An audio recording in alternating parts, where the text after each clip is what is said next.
It's time to talk Great Bend High School basketball with head coach Kyle Kreigh on Sports Day. Welcome back, Sports Day here on this Thursday. Steve Webster with you. Great Bend Panthers open play tonight in the 55th annual Blue Stem Classic down in El Dorado. They will be taking on Manhattan Chief. The Thunder will be the opponent at 6 o'clock tonight. Kyle Kreigh is with us in studio, along with Carter Coombs and Ian Premer. Guys, thanks for coming in today. Well, here we go. The tournament week, round number 2. You get the Blue Stem Classic, a place Great Bend's been pretty familiar with over the years. Yeah, we're excited, and tournament week's always fun. So I know the guys are excited, and they've kind of figured out who they're going to stay with in the hotels and stuff like that. But we got to take care of business first. So the home school from Manhattan, they've got some good players, and they're 10-1 at this point, so they know how to win games, and we got to be focused tonight. Okay, this tournament's been pretty good to Great Bend over the years. Your experience in your short time here at Great Bend? Yeah, last year we got into the championship game because all the teams in our pool were 1-1, and we won the tiebreaker. So we got to play Capeman, and that's the goal this weekend as well. We want to take care of business in the first round. We got a tough matchup second round, whether it's Goddard or Collegiate. And then Capeman, I'm guessing, is going to be in the championship. So that's our goal. Yeah, it would be fun. And back to an 18 format, so that's kind of nice, too. Or do you like the pool play? No, definitely the bracket form. That way you kind of know who to prepare for and stuff like that. And, I think a bracket's way more preferable than pool play for sure. Okay, El Dorado High School, what do you think of their gym? Good shooting I like place? It's Roundhouse. Yep. Kind of reminds me of McPherson or maybe Pratt JUCO's gym. So the Roundhouse is pretty cool, and they do a good job running a tournament, and I also know their head coach and their assistant coach, so it's going to be good to see those guys, some old buddies from college. We're excited to play there. Okay, when the pairings came out on Saturday, you didn't kind of know it, kind of thinking Arc City, and then you get the team that's hard to get information on. Yeah, for sure. I was kind of surprised that Wichita Trinity upset Chaparral because I know Chaparral has some guys that play a lot of summer basketball and some length and stuff like that, and just being familiar with those guys, being in the CPL, coaching at Kingman, definitely didn't expect that. But there's 3 teams at 4 and 5, and it seems like either those guys at El Dorado, they either didn't want to play us or see us on that side of the bracket, or maybe they threw us a bone and let us play the home school team. Okay, Manhattan Chief. We had Casey Amorine on the show yesterday. I wanted to find out all the nuts and bolts on how they pulled this off and everything. But watching them, they've got some skilled kids. They've got some length as well. And they can shoot it a little bit. Yeah, and they rebound it really well. So, and they run a variety of defenses. So we're definitely going to have to recognize what defense they're in and make sure that we're communicating and find ways to attack them. And then on the offensive end, they kind of run a 4 or 5 out motion. Don't run a whole lot of set plays, but it seems like they do a good job of attacking the paint and sharing the basketball. Yeah, it looks like they try to press a little bit, and that's kind of might fall right into your hands. Your team's been handling that pretty well as a chance to for some scoring opportunities. Yeah, and from a coaching standpoint, I kind of prefer if they do press us a little bit, and then that way if Collegiate wins their first-round matchup, it kind of prepares us for the next day. And, it's not going to be easy to get past that first round and get ready for Collegiate and Powerhouse Capen. Okay, this is tournament week number 2. This is a lot different from the tournament week number 1. You know a heck of a lot more about your team. We're getting close to halfway through the season now. Yeah, for sure. I wish we could take these guys where they're at right now as far as a team and go back to that Kingman tournament because I think we could win it for sure. And they have that same mentality, I feel like, as well. But we're just getting better on a daily basis, and every practice we're trying to focus on something new and something that we struggle with, or maybe that's a weakness. And these guys have bought in, and my gosh, we've came a long way since Kingman. Okay, Carter Coombs, the senior, heading to the tournament. Looks like got shooting touch back a little bit on Friday night. How'd that feel? He's still a junior, so we still get him back. Okay, all right, okay. Yeah. We're not getting rid of him yet. Okay, he's got one more, okay. Yep. It felt good. Finally got out of my slump, but started shooting the ball better, getting a lot more confidence, and I'm excited to keep it going. What felt better with your shot? I mean, you don't want to get technical because it's like a golf swing. You don't want to think about it too much, but, any adjustments that you made or anything like that?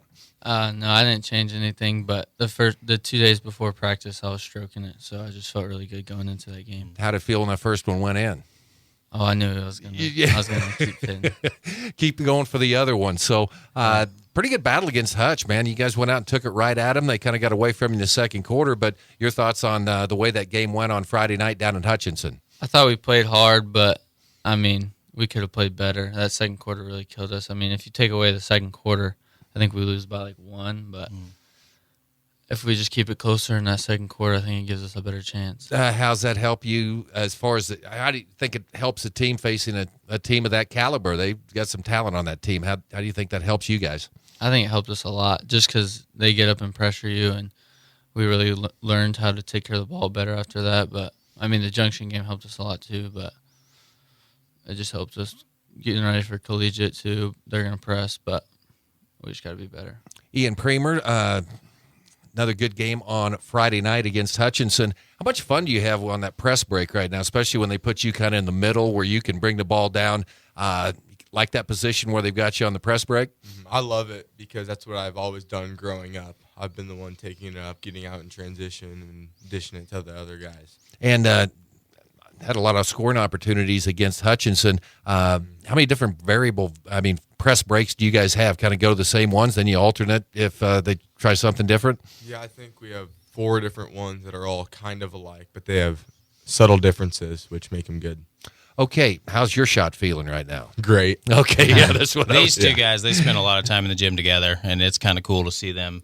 It's not necessarily like guys showing up, like going through the motions and stuff like that. They've started actually doing some drills and things that they've learned along the way, and I think they're making each other better. Okay, you're a grizzled veteran now as a freshman, Ian, so maybe some adjustments you've made to your game this year, or some things maybe you've learned so far this year at being at the high school 5A level? The game's a lot faster. You can't do a move half speed and expect to get open. You got to be going 100% the whole time, and just gained confidence throughout the year has really helped.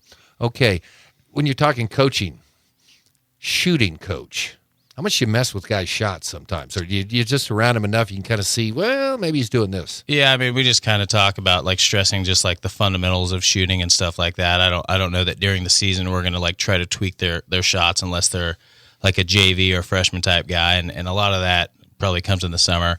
But when you got guys that are raised the way that they're raised, we don't necessarily have to change their shots a whole lot. So, yeah, I mean, if they're varsity guys, we're not going to tweak their shot in the middle of the season. Maybe just little pointers and just focus on fundamentals. Don't talk about Ian's game a little bit. What you've seen since the beginning of the year?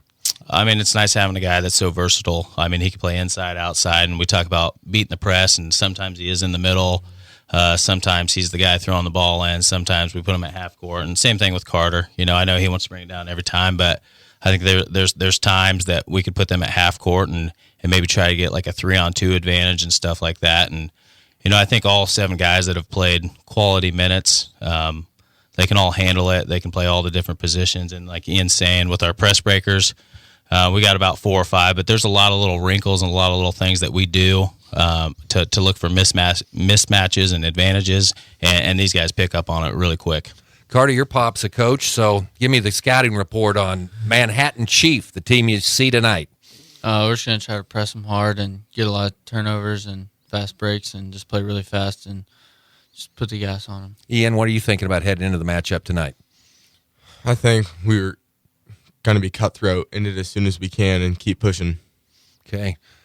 Cutthroat. I like that, Coach. Yeah, they listen. What about tournament field? You mentioned on the other side of the bracket, you've got Capon. Collegiate, they'll go at 2:30 today. Obviously, those two teams have a great season. Capon lost for the first time last week, but Collegiate undefeated. Just impressions on the field this year. Yeah, I mean, when you think about Collegiate and Capon and you know, powerhouse basketball teams in the state of Kansas, those are definitely teams that you think about. And then Arc City and Goddard, you know, other 5A schools. So if we get a chance to see them, you know, they're our size and kind of a good measuring stick when we start thinking about sub-state and playoffs and stuff like that.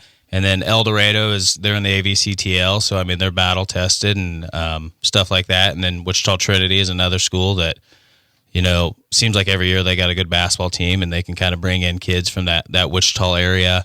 So I mean it's a good tournament, I think, top to bottom, and I don't know that there's any gimmies. Yeah. Okay, Carter, what do you like the best about tournament week? Definitely just hanging out with my guys for 3 days straight and just battling for getting to play 3 days. Like if you lose, you can make up for it the next day. You went on 3-day trips all the time at middle school, right? Well, we'd have like tournament. We'd have a couple tournaments. Okay. All right. So as a coach, what about this bonding thing and being around each other for 3 days? Yeah, I mean, it's, we're 4 and 5, and it seems like a lot of guys that are on the radio or outside the team want to talk about stuff like that. But if you came into the gym and look at the culture and how well these guys get along, it's kind of cool to see as a coach, because ultimately that's what you want. I mean, you want to win games, but you want the guys to have fun and kind of make the most out of the experience that they have, and I feel like we are. And is that kind of what you enjoy about the tournament?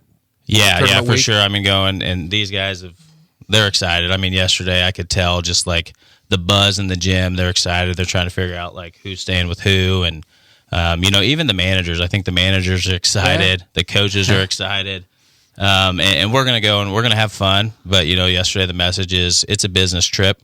So, and business trips are a lot more fun when you're successful and you win. So we're going to go have fun, but most importantly, we're going to try to win. Yeah, that's kind of nice going to a tournament like this where a lot of these things provided for you. That's kind of nice. Yeah, and it's nice to stay in hotels because tomorrow, maybe some of these other schools are going to be in class, but we're going to be in the gym. We're going to be watching film. We're going to be getting prepared, and we're going to be getting better. So 4:30 a.m. practice tomorroa then, is that right? Yeah, we might let them sleep until 5. Okay. We'll have to get all the assistant coaches up, too. We'll have to wake Wells and Coolman up. And good luck with that. Be late again. Yeah, I don't know which coach is staying with Coolman, but they better have their earplugs.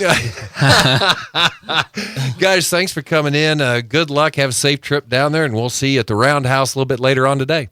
All right, thank you. Okay, Panther Talk here on Sports Day on 1590 KVGB and 95.5 FM. More Sports Day coming your way right after this.